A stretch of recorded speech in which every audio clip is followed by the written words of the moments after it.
Hello, this is Fear Dragon, and welcome to Breaking Out, the show about North American StarCraft II players. Here on this show, we take a look at an up-and-coming North American talent. Each week, we check out a new player to get a feel for their personality and their playstyle.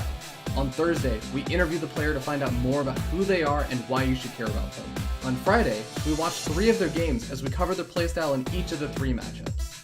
Saturday, we take a look at an awesome game they played and relax with a little bit of fun as we recap the week and get an analysis of the games. Breaking Out will cover 8 players before it culminates into the Breakout Invitational.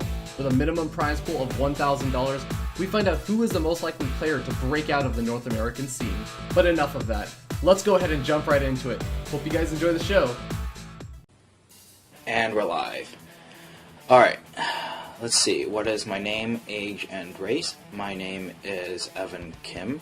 My age, I am 19, I believe. And my race is Asian. I am currently, I guess you could call me a college student.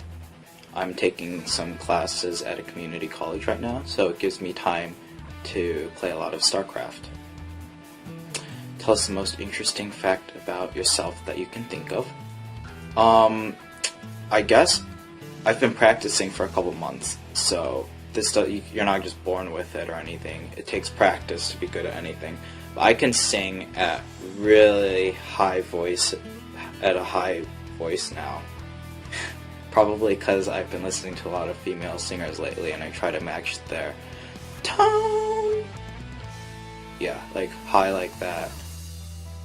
I'm just a very straightforward macro player. I know that sounds very generic, but I play very standard. I prefer long macro games, and I guess I also love to micro. I even sometimes put an overemphasis on microing during the game, and I will let my macro slip just to micro my units better. I don't know. I guess that's my play style.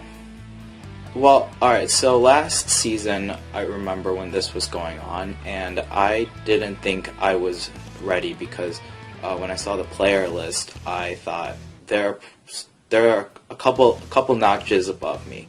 But this season, I am very close to Grandmaster, so I feel like I would, at least if I was accepted, I would be able to show good games against the other players too, and I wouldn't be afraid.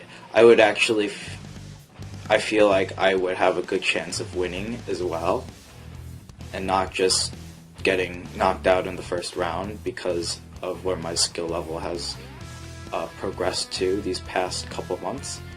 So StarCraft, I grew up playing video games. I didn't get introduced to StarCraft until Brood War when I was about 14, starting high school. I also started IC Cup. The first website I ever signed up on was sc2gg.com. Very old school website. It was back when we were all waiting for the StarCraft II Wings of Liberty beta to be announced and to come out. Funny enough, that site is dead now that StarCraft II is actually out. It kind of just tickered down. And yeah, I guess StarCraft has played a big role in my life because it's pretty much my only hobby because it takes up so much of my time. And I have a lot of, I guess, people, I'm not going to say role models because pro gamers' lives are not that publicly documented like normal celebrities, but I would say they do play an important role in helping me to become a better person in general. Like when Jaedong played all those tournaments and got second place every single time, I really admired his ability to not become depressed or to cave in and tilt after those results that he did not want. He finally ended up rallying, and I thought it was very rallying in 2014, but 2013, if you're like a top level Brood War player and you just aren't having the results that people and yourself, that everyone basically expects to see from you, I imagine the pressure must have been very immense. And it's very, very, what's the word? I guess it's very, very cool to see someone like that be able to keep a healthy mindset and not, just to keep a healthy mindset and to keep looking forward, which is what I try to do every day. Hello everyone, welcome to Breaking Out, the show about North American StarCraft 2 players that you need to know about. Today, we're going to be taking a look at a North American who embodies the meaning of an up-and-comer incredibly well. Representing Core Gaming, please give a warm welcome to the 19-year-old Terran player, Evan EJK Kim. How are you doing today, man? Thanks for the intro, Fear Dragon. I feel like I'm on a talk show. In a sense, it kind of is a talk show, sort of. I guess? Yeah, a little bit. It's a web talk show. So it's like you're like the next College Humor for StarCraft. Oh my god. I wish I was as funny as that. Oh my god, I waste so much time on that site sometimes. Like, you start with like one or two videos, and then you suddenly realize that you're like 17 episodes into like Jake and Amir. Yep, that's how it works. This is some dangerous stuff, man. But anyways, we're going to really quickly, for anyone who's just tuning in for the first time, this is, once again, Breaking Out, the show about North American StarCraft 2 players that are honestly worth knowing about. Basically, the format for the show is, over the course of 1 week, between Thursday and Saturday, we actually cover a new up-and-coming player in the scene. This week, we're going to be doing Core Gaming's EJK. So on Thursday, which is today, we're going to be doing the interview. So that generally lasts for anywhere between 30 minutes to an hour. Sometimes it runs a little bit over, sometimes it's a little bit under. It's just a general estimate. And we kind of get a better idea of who that person is, what kind of goes into their history, and I guess just what's going on in their life. And then on Friday, we actually cover 3 games each, one from each of the 3 different matchups. And we get a feel for their playstyle in each of the 3 different matchups and just kind of what they like to do in the game itself. And then on Saturday, we kind of wrap it up with having a really awesome game that the players submitted, do a little bit of fun with an arcade game and a bunch of guests, and wrap up the show with a little bit of a recap and a little bit of sit down and analysis. Oh my god, I keep messing that up. Sit down and analyzing a bunch of the games that EJK over here has submitted, and we get his actual thoughts on the game, so that's kind of a really great time to get a little bit more knowledge about the game. So with that being said, we're going to jump into, again, the Thursday section, which is going to be the interview. So EJK, I kind of already asked how you're doing, so we'll just jump into your history, and I want to ask, like, what really got you started in esports? Esports was kind of like a branch that I took after I started playing real-time strategy games. Well, like, first I got hooked onto the computer by The Sims way back in like SimCity 3000, and then the first real-time strategy game I played was Age of Mythology, best game ever, and I would like play like 10 hours a day on one map, Jotunheim, and it'd be like a 3v3, and it'd just be a bunch of computer allies, and then I'd type in cheats for like 2 hours while I tried to beat the computer on the hardest difficulty level. Man, like 3.5 hour games of just typing cheats and clashing armies. It was pretty intense. And then my first online game was Lord of the Rings Battle for Middle-earth 2.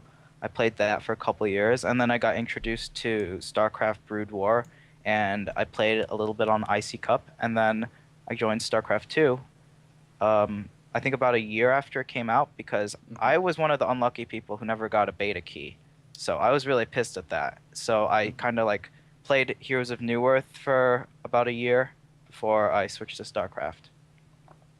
Yeah, cool. And I mean, first of all, I just got to give a shout out to like Age of Mythology and Age of Empires. Those games were all. Did you play Age of Empires at all? I didn't like that game as much as Age of Mythology, because Age of Mythology was like just all the different kinds of, what's it called, like the Greek and the Norse and the Egyptian, just all that like mythology. Yeah. That's it.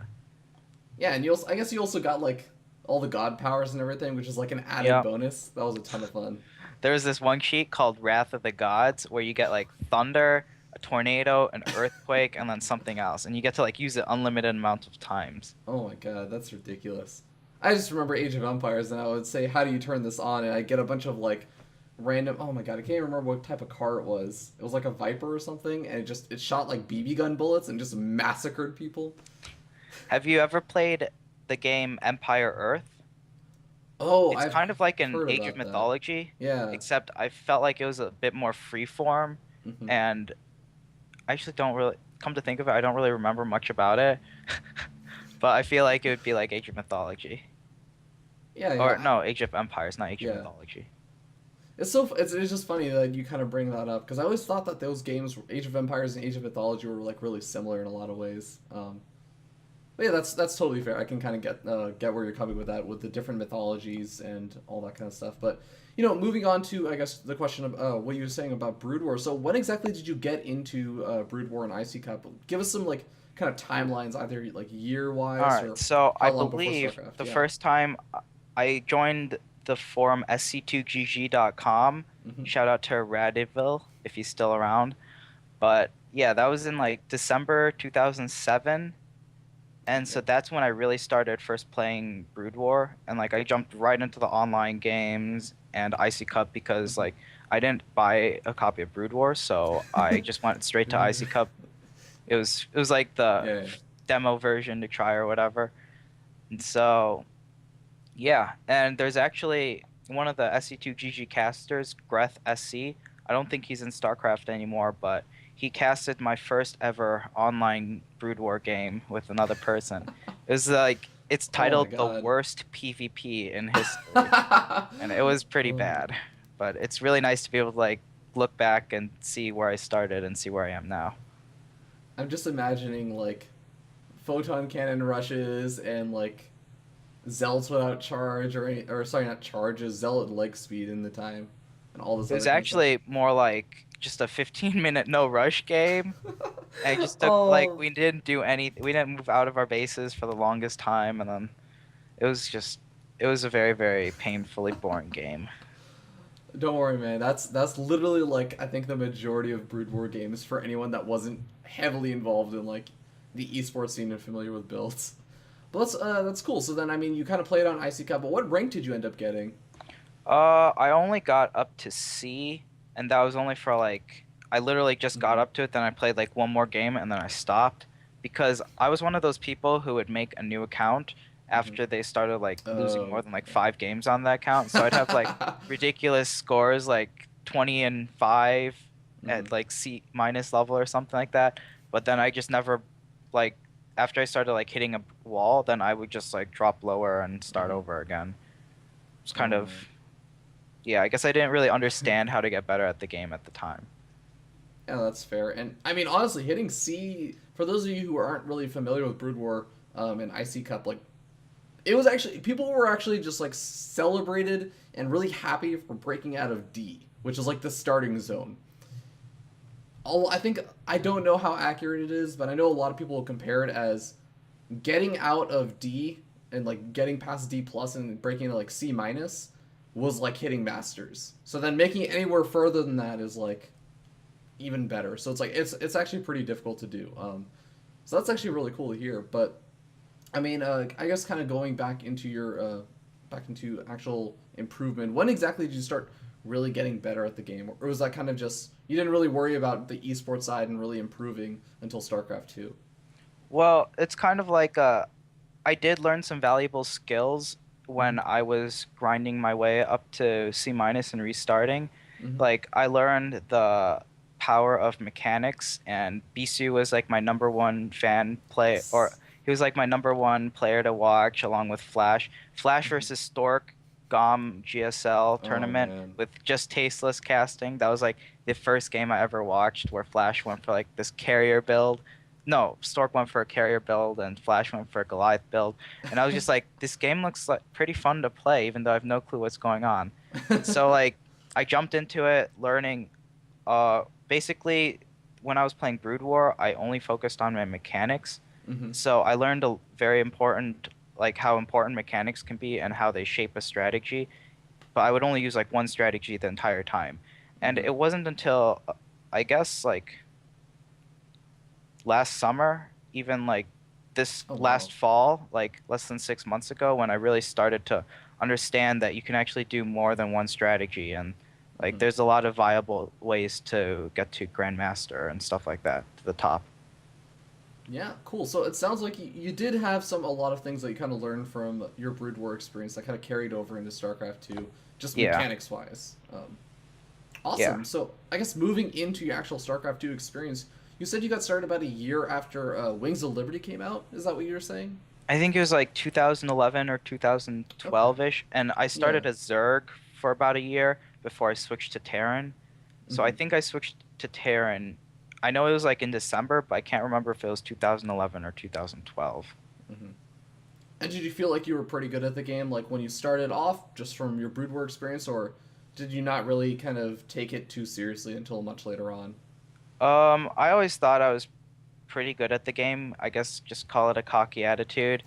Uh, I like whenever I played people, I Hmm. always, I guess just like I always noticed that I have significantly better mechanics than whoever I was playing at that skill level. Hmm. Like I remember one game I played versus Drunken Boy all the way back on like Metropolis Oh in Wings man. of Liberty.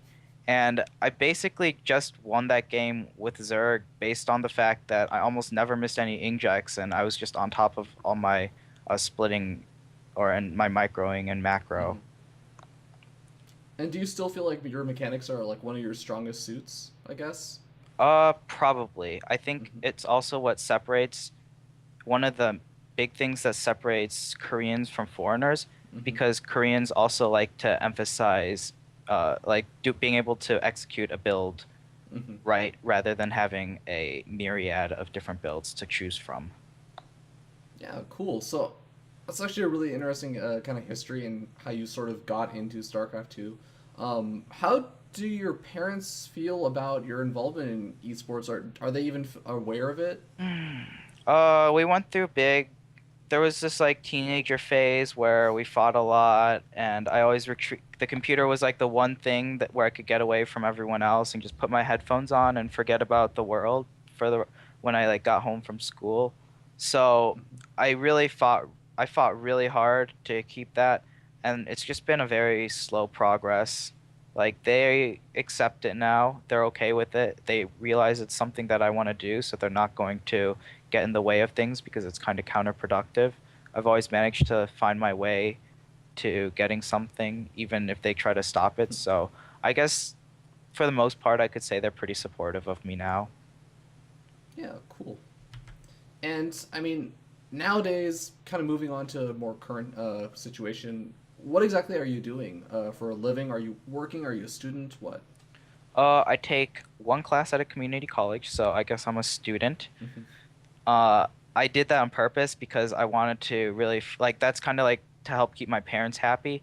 But then I pretty much just am able to spend the rest of my time playing StarCraft 2, Hmm. and I do live at home, so I have pretty much very minimal, I guess, living costs to cover for, Hmm. and I have a little bit of money saved up from basically like my graduation money, and then I just put that into stocks and kind of like did some alchemy and Oh. made it a little bit bigger.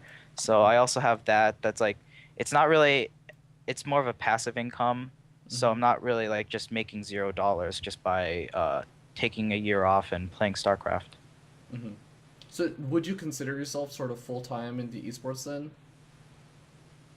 Um, I like to consider it more of a hobby that takes a lot of time instead of full Hmm. time because I don't get paid by any team and I don't make any money for it, and Hmm. I obviously did not get into esports to make any money.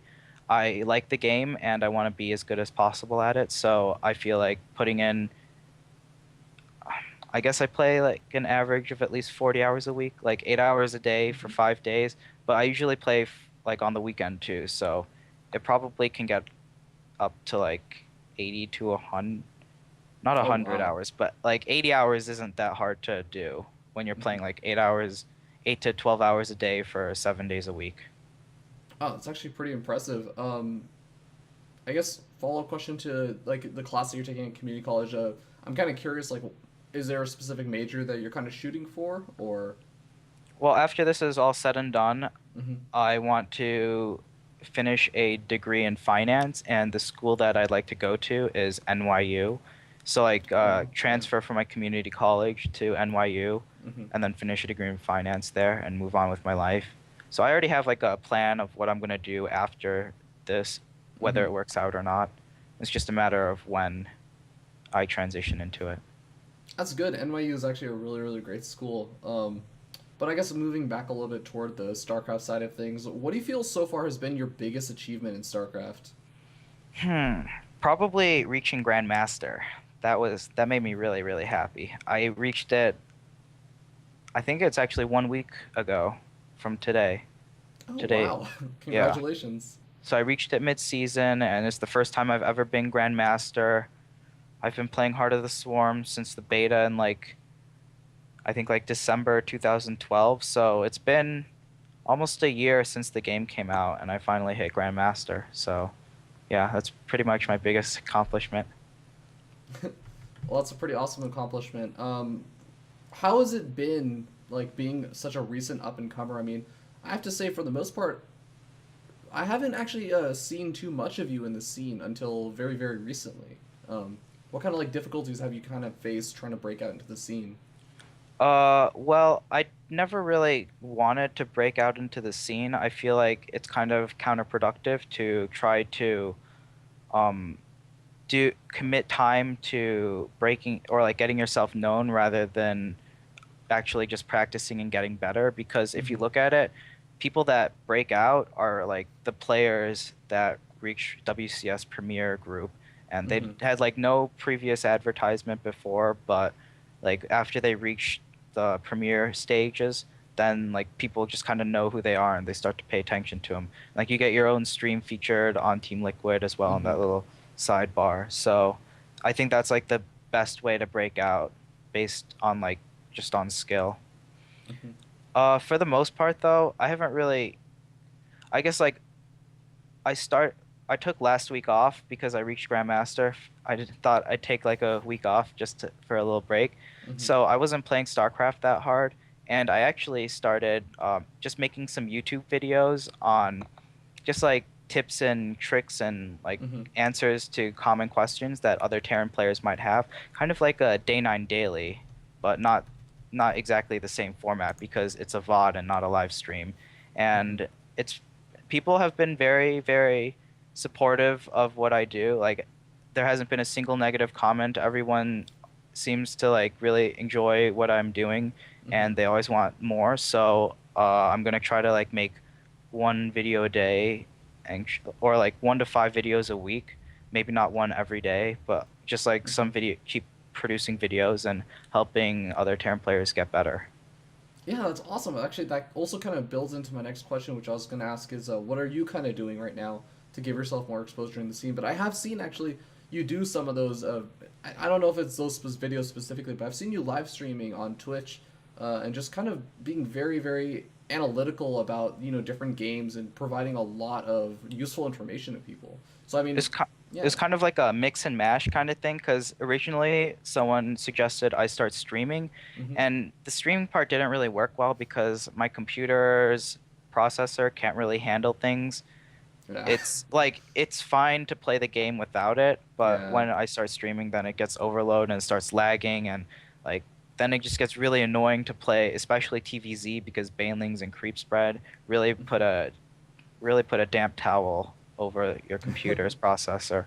So then I was like, well, what if I just moved it from a live stream to just like a video thing? That way, lag doesn't impact my computer, and I can also go over like different things. And so my goal with this whole, I guess, like web series, that's Hmm. what I'm just calling it right now, is to be able to create like a video archive of basic, like a video guide archive to like playing Terran and Hmm. like what you should do in this situation as a Terran player. Like the first video I covered was on proxy oracles, and then Hmm.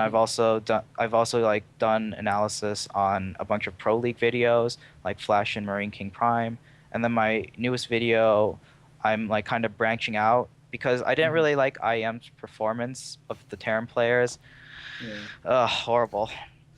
And so I was like, well, what can I still do with these replays? So I just made a video today actually about SOS's build, the carrier build on Alterzim, and I wanted to like put a kind of like a Terran perspective and what you can learn from the build itself, or like from the build, yeah, from the build Hmm. itself in the tournament setting, and how like it applies to players that don't play Protoss and that don't want to make carriers. Huh. Really interesting. So I mean, how long are these videos generally? Uh, I like I started to do videos like the analysis videos of Pro League games. They took up like 40 to 60 minutes, so they're kind Hmm. of like an hour-long TV show. And then I only have like a couple videos that are like 20 to 30 minutes, and Hmm. I made a poll recently on the thread that I've been using to keep all my stuff organized, and I guess like people either want short videos or they want both long and short videos. Hmm. So I'm starting to like sprinkle in some short videos, like the SOS carrier build. It's not Hmm. really an in-depth analysis, so I think it was only like 15 minutes long, so it's not that long at all. But I Hmm. do so I guess like anywhere from 15 to 60 minutes. Hmm. And do you have some sort of organized way that you're kind of picking topics, or are you sort of just kind of thinking like, oh, this would be a good topic to cover? Um, Well, I do ask if like I do say that if people have oh, like okay. questions Yeah. that they want answered, that I could then I'll probably like take a look into it and do a video on it. I Hmm. did that for Proxy 10 Gate, maybe not Proxy 10 Gate, I think so, and then Hmm. also Blink Stalker builds as well. Like someone asked that, and so I took a couple games from my own experience Hmm. and hopefully like explained it in a way that made sense to like how to scout it and then how to react to it, and like why you don't see one base blink stalker builds anymore, even though like you don't see them at the highest level and in competitive games, but you Hmm. still would see them on ladder at lower levels. And so like I explain why you don't really see that at higher levels anymore because like of the ways it can be stopped. Hmm. Yeah, cool. Also, I wanted to ask, like, is there some sort of schedule that you sort of release these videos on that people can expect the day that they're going to come out on? Um, for the most part, I've been doing like 1 to 2 a day Oh, wow. since like my break is over. I'm gonna starting to ladder a lot more Hmm. and focus on improving. So I'm probably gonna try to shoot for one a day or one every other day. There's not really a set time. Hmm. I'll upload it and then I'll make an update that I've uploaded a new video and then people can check it out at their leisure because it is a VOD, so Yeah. you don't have to catch it live. That's actually really, really cool, and that's actually sounds like quite a bit of work. I know that you kind of said, like, you feel like the best way to break out of the scene is to really just qualify for WCS Premier League and really be able to show some good games. So why are you doing this? Is it just because you want to help people out, or you do want to give yourself some exposure? Like, what's going on in your head Well, I when you guess the came up most with this? obvious reason would be to get exposure, but Mm-hmm. uh, I don't like that's not my main reason. That's probably like closer down to like my fourth or fifth reason. Mm-hmm. Mainly, I'm just kind of like I like to think of myself as a philanthropist at heart. And so this is kind of like my community work, volunteering and just giving back to the community. So yeah, I guess it's just because I'm a good person. And like it only takes like an hour or two a day at most. So Mm-hmm. it's I can like move around time and do that. It's not bad. Yeah. Speaking of which, what does your normal day sort of look like? Could you walk us through like an average day in the life of EJK? Well, I have classes on Monday and Wednesday, but other than that, I'll usually just wake up, maybe play a couple games before I eat breakfast, and Mm-hmm. then I'll play some more games like after breakfast and after lunch. And during the daylight usually is when I can get my best practice in. And Mm-hmm. I'll usually try to go for like 1 to 2 hour sessions at a time, and then take a half an hour break and work out or something, Mm-hmm. and then do it all over again. And I try to get like two to Wow. three of those 1 to 2 hour sessions, excuse me, in a day. Mm-hmm. And Sounds then like a like, lot of StarCraft. yeah, it is. Do you ever get burnt out really? Uh, not not sometimes, but Hmm. then like I know when I'm gonna get burnt out or when I'm going to go on a tilt mode, so I just Hmm. get myself to stop playing, hands off the keyboard, and then take maybe a day off if I'm feeling really bad, or taking the rest of the day off, or just taking like a couple hour break and coming Hmm. back with a fresher mind after I eat and just stay away from the game for a couple hours. So it all depends on how I'm feeling. And Hmm. like if I'm getting like I try not to let myself get too burnt out, so that's why I only practice for short sessions every day, so I can try to like practice at my 100% for the longest possible time. Hmm. Yeah, that's really a smart way to do things, and it kind of goes to show like I can understand why now you sort of also pride yourself on your mechanics, and you think that you have very good mechanics. It makes sense since you play so much. Yeah, like there's no way around it. You have to play a lot. You have to do like the same build 100 times at least before you can start to improve, before you Hmm. can like get those mechanics that the top tier Koreans have. So like a lot of it just comes down to playing games and Hmm. making sure you don't get supply blocked, you keep making your SCVs, you keep making units and all of that basic stuff. Cool. All right, so let's kind of move on to the next topic, which is your team, Core Pro Gaming. So you actually joined Core Gaming, I believe, between the first Breaking Out qualifier and the second Breaking Out qualifier. Is that correct? Yeah, I believe so. And Yeah. I kind of just like after the first one, I was kind of like uh just wanted to find some more like people that I could practice with, Hmm. and a friend suggested like he was on core. It's actually core Naya. Oh yeah. He suggested me that I should try out for core, and so I did. I played a couple tryout games and they accepted me. And so I've been able to like make friends and meet the rest of the people on core, and they're a bunch of nice guys who just like to play StarCraft. So it's Hmm. just like kind of like a nice, I guess, like support group, Hmm. and like I can like bounce ideas off of them or ask for their opinion on these certain things and stuff like that. Hmm. Yeah, and you mentioned earlier that I mean you're not really being salaried by a team or anything. So is the main reason that you decided to like stick around with Core Gaming is just because you want those extra practice partners and those extra people to talk with? Yeah, like Hmm.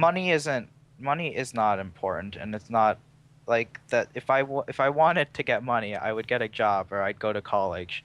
So it's not important to me right now. Yeah, I always kind of chuckle when I hear people say like he's just into esports for the money. I'm like, I don't think you Yeah. realize that they're the people who are doing really well in esports. If they're that dedicated to doing that well, they could probably be making a lot more money somewhere else. Yeah, Yeah. exactly. So like this is all about just like being able to compete with the top players in Hmm. StarCraft and just being able to put out and show really good games. Hmm. Hey man, it's an honest and earnest kind of way to go about it, and I like it. So how much do you actually get to practice with a lot of the your teammates in Core Pro Gaming?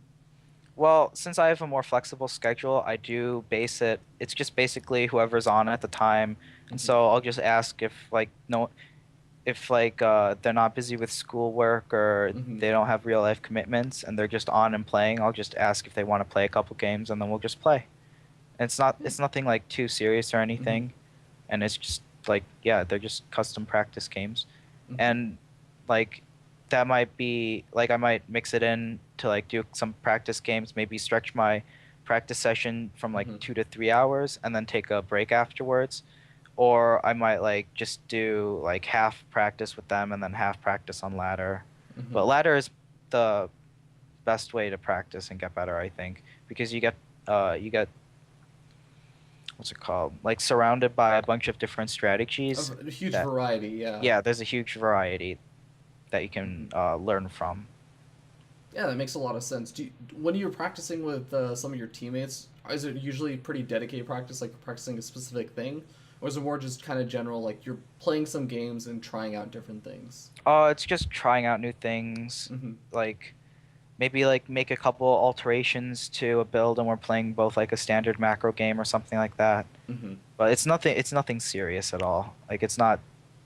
it's not. I don't take it very seriously. If I can get games in with them, that's Hmm. great, and then I'll make the best of what we played with.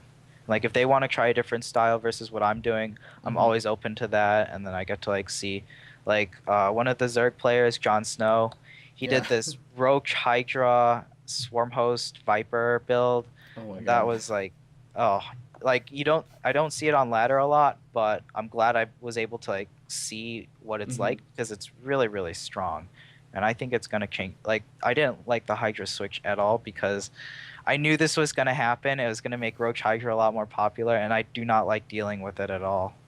I think it's very very underused in TVZ. Yeah, man, Jon Snow, he's a pretty good player. um, but yeah, that's actually really cool. We'll kind of officially switch over topics to the gameplay segment. So, I mean, have you ever played any kind of like RPG games or like Dungeons and Dragons or anything? I've played Pokemon. That Does that works. count? Yes, Okay. that totally works. Okay, so imagine we're gonna play a little pretend game, all right? So Okay. just use your imagination. Close your eyes if you want to, if it helps you imagine this. All right, but we're gonna imagine this man. All right, he wakes up from his bed. He's a very very successful man. He's working very hard. He actually works at Blizzard Entertainment. His name is actually Dustin Browder. Okay, Okay.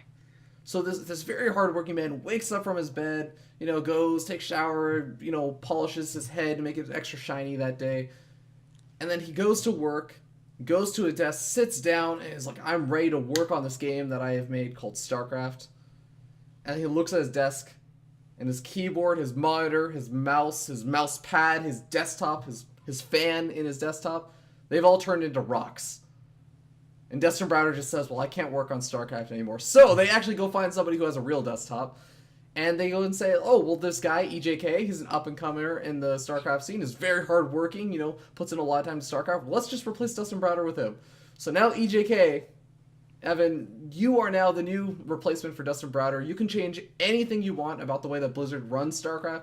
You can change the WCS system. You can change the balance of the game by going to how just yelling at David Kim or something. You can change the way that they interact with the community, like whatever you want.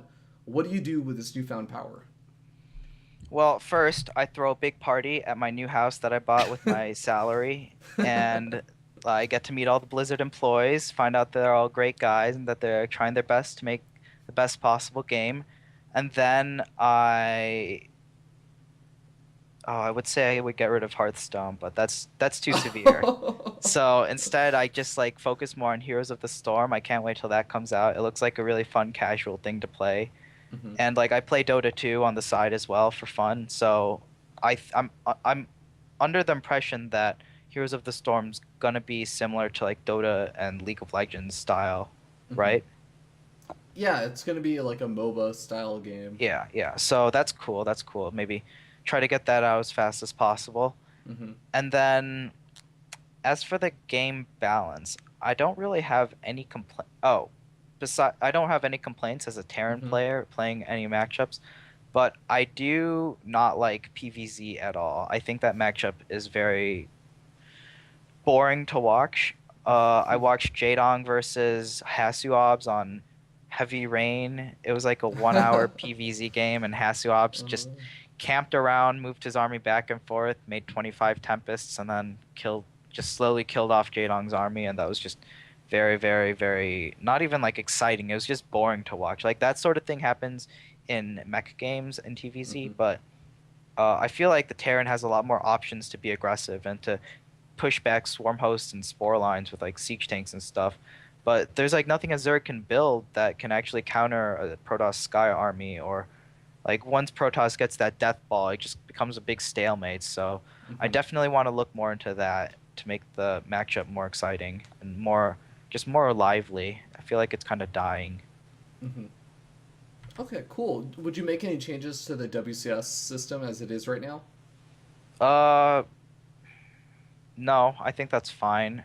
I mean, Hmm. it's only their second year, so I think they are going to commit for at least a couple more years, and I know they see this as a long-term thing because Legacy of the Void is going to come out, so Hmm. they are in it for the long haul to improve the system. Hmm. So I think they're going in the right direction with that.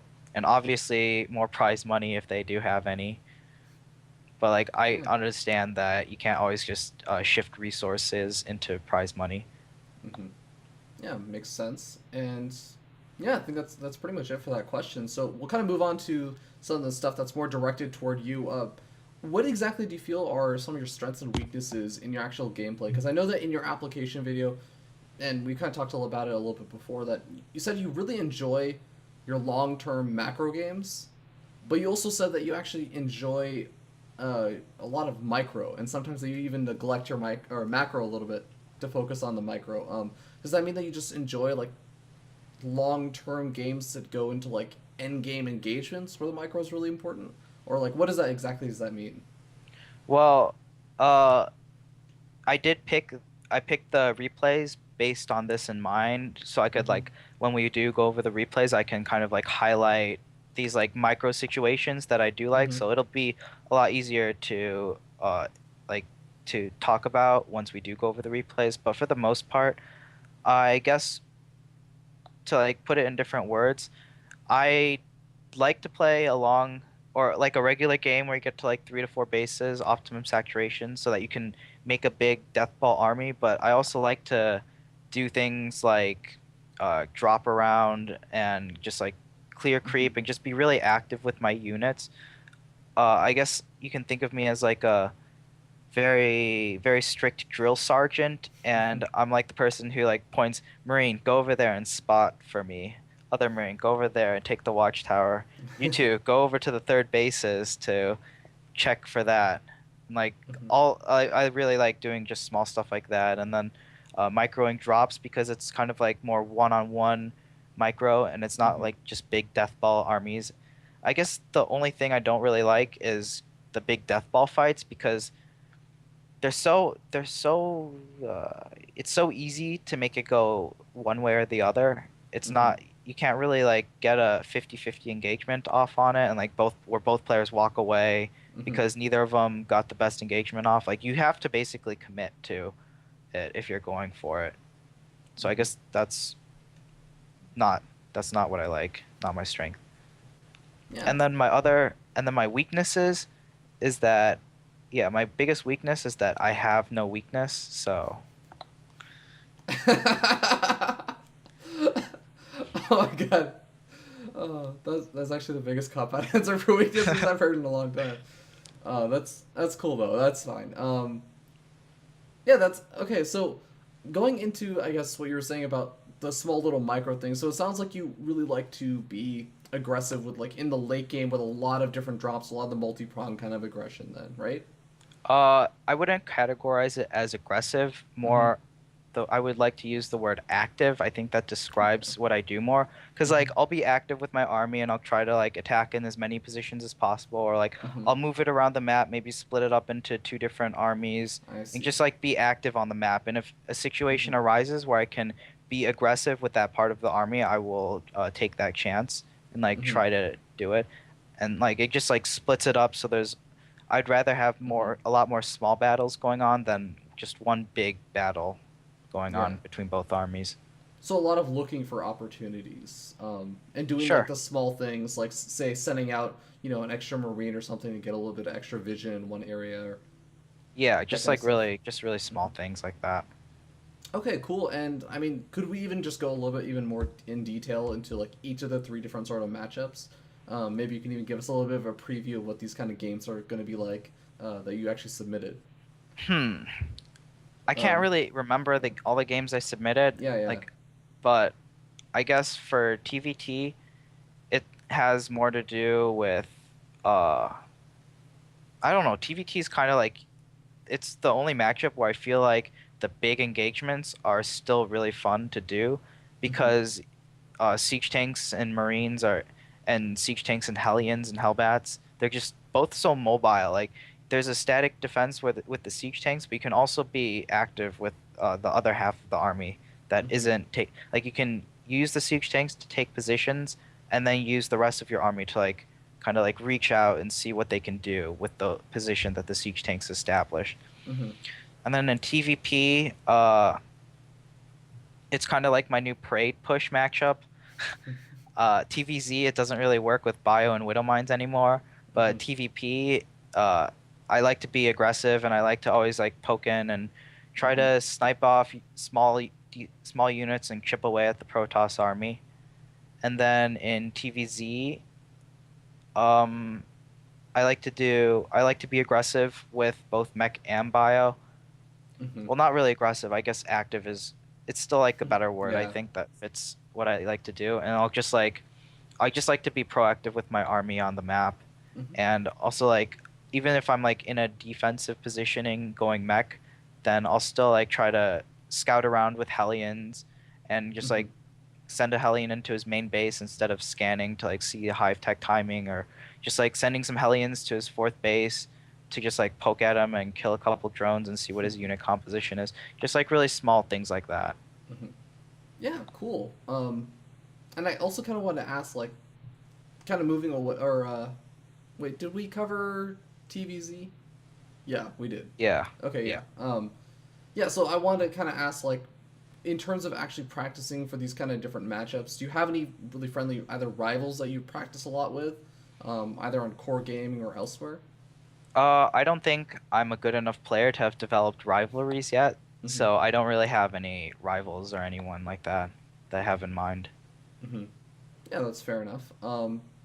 Okay, well, that actually takes me on to the next little segment, which is a little bit more about your future in StarCraft and what you kind of want out of it. So, I guess just starting it off, like, what is your goal in StarCraft? Like, why are you getting into StarCraft?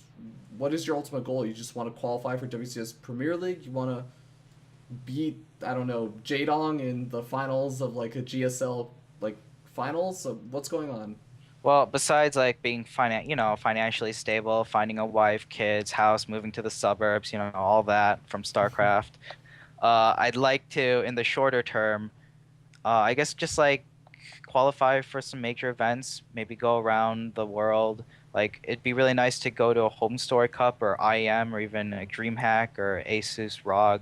Hmm. There's like a bunch of tournaments in Europe, and just like be able to play against other people around the world that I normally wouldn't get a chance to play against. Like playing against top level Koreans, I imagine would be very, very fun to play against.